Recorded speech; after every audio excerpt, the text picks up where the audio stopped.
Hello, my name's Al Manfred from Heritage Financial, and we want to talk about the trust we provide for our clients. First of all, just a little background. We've been doing this for 26 years. My wife and I started this company in 1996. We now service over 40,000 clients in Southern California and all over the United States. We are here to provide a service that we feel no one else does. Once you become a client of ours, you're part of our family. What does that mean? It means that annual reviews are free, questions from our attorneys are free, the price you pay is a one-time fee, and we're there to service you for the rest of your life, and then when it goes to your family, we're there to help them. So I want you to understand what our trust looks like, what every section does, and how that makes sense to you. So you'll see on here, every one of our clients gets a binder like this, Heritage Financial. It says on here estate planning documents, and of course it has our number. The purpose of this is not only so you can contact us, but so your children, when that time comes, know who to call. So the first thing I'm going to show you this section, this is the Revocable Living Trust. The Revocable Living Trust is a section of the trust where you choose you're both co-trustees if you're a husband and wife, sole trustee if you're a single person. You're going to choose your successor trustees. These are the people that will settle your estate at the second death. You're also going to choose your beneficiaries. You're going to choose if you have special needs with somebody, you're going to have that in there as well. Very, very important document. This is what avoids probate. Now let me backtrack a little bit. What is probate? People always ask that question. Probate is a process where the courts determine who your beneficiaries are. Okay? And as you know anything about the legal system, it can be very expensive. 5, 10, 20% of your gross estate. I've seen some as much as 90% eaten up in legal fees. So this is why you do this. So your children, your friends, your brothers, your sisters, they can settle the estate and you will not go through probate. The lawyer, if you go through probate, he or she will liquidate your assets, put them in their lawyer account, and take their fees out for the next 1 to 3 years and sometimes more. So you don't want that. This avoids that. Now, in every section of our trust, below we have a section that explains what that trust does. That section of the trust. And again, this is a revocable living trust. The next section we have here is certification of trust. What is the purpose of this? This is a Reader Digest of the first section. And what this simply says is that you have a trust, but it's none of your business who's getting what. Okay? And the purpose of this also is when you go to the bank or the institutions, they're going to want proof of trust. This is a copy that you're going to give them, and this says, I have a trust, but it's none of your business who's getting what. And that's called funding as well. We're going to make sure your assets are funded in the trust. And what does funding simply mean? It means your properties, your bank accounts, your investment accounts, they're going to be in the name of the trust so they avoid probate, and your successor trustee, he or she can settle the estate without getting the courts or a lawyer involved. Next, property. If you're married, community property. In California, everything's community property, so you're just stating that. And again, every section explains what it does.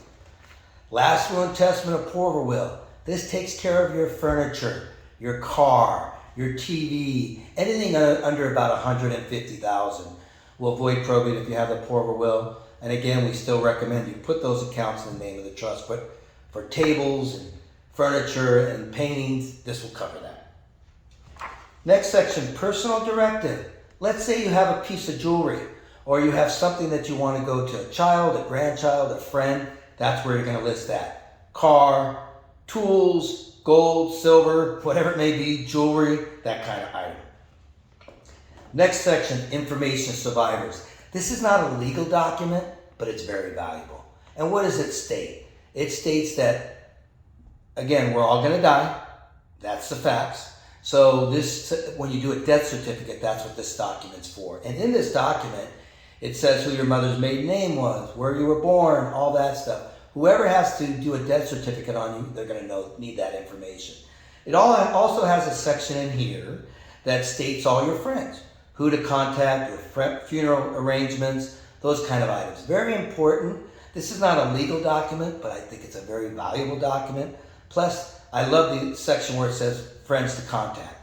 Your kids, your grandchildren, whoever settled the estate, they may not know your bowling buddy, the person you go out to dinner with, whatever it may be, old work person, so they'll be able to let them know that you passed, and if they want to pay the respects, they can.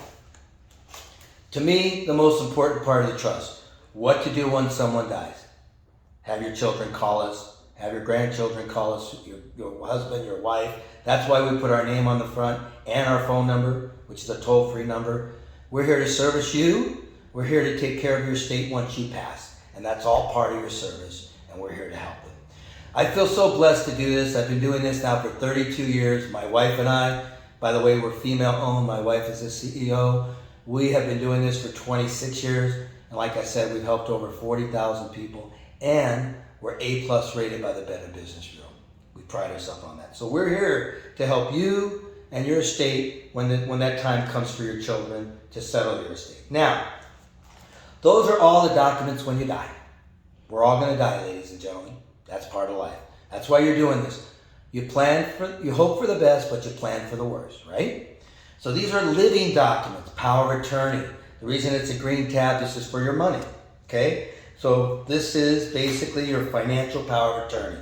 And that basically allows people to make financial decisions for you if you're incompetent.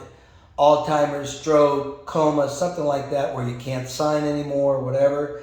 This will allow, this is a living document, which simply states that while you're living, somebody can go in there and substitute for you and pay your bills and take care of things until you get better.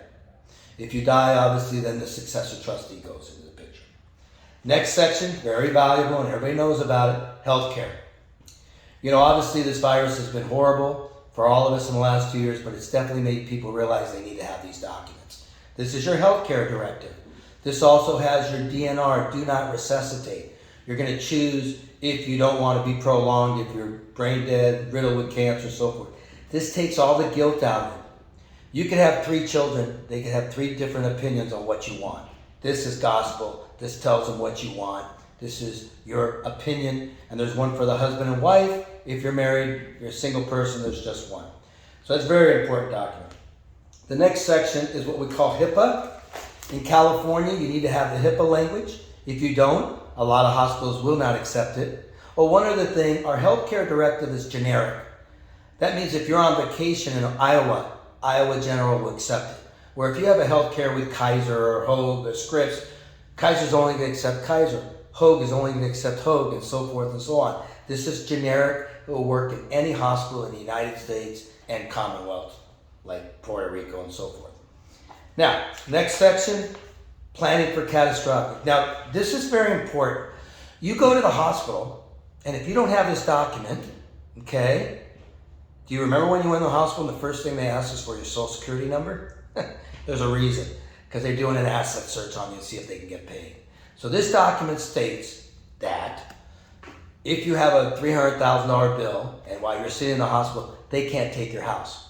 Without this document, they can literally get a judgment. You're sitting there recuperating from a stroke or whatever. They can sell your house. And you walk out of the hospital a month from now, 6 months from now, a year from now, and you don't have a house. This says you intend to return. California set up this document. This is a California document, so it only pertains to California. But it states that you can't take my house. You can put a lien on it, but you can't take it. Now, one other thing I want to express, SB 833, Sam Boyd 833. That's the new law, 2017, that the state of California put in place that says if you have a trust and you have a large Medi-Cal bill, $100,000, $1 million, $10 million, that they can't take your house.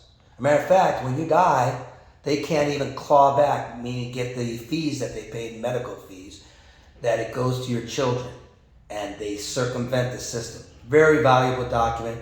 I highly recommend that you do that for everybody. I don't care if your house is worth $100,000 or 10 million. You need this document. It's called SB 833. So by having a trust with us, you avoid that, and your assets will go directly to your children, and the Medi-Cal and the state of California will not claw it back, which means that they simply won't take that asset. They'll let it go, and it goes to your children. Okay? This is what a living trust is. We highly recommend it. Again, we're A+ rated. We've helped over 40,000 clients. We see our clients every year. My wife and I feel very blessed to help all our clients, and we hope that you'll be a client of ours in the future. Our toll-free number is 855-434-7400. Again, Heritage Financial, 855-434-7400. And the first meeting is no obligation. You don't have to pay us a dime. We go over the trust, we explain it, we give you a price, and if you want to move forward, you do. Thank you for your time, and have a wonderful day.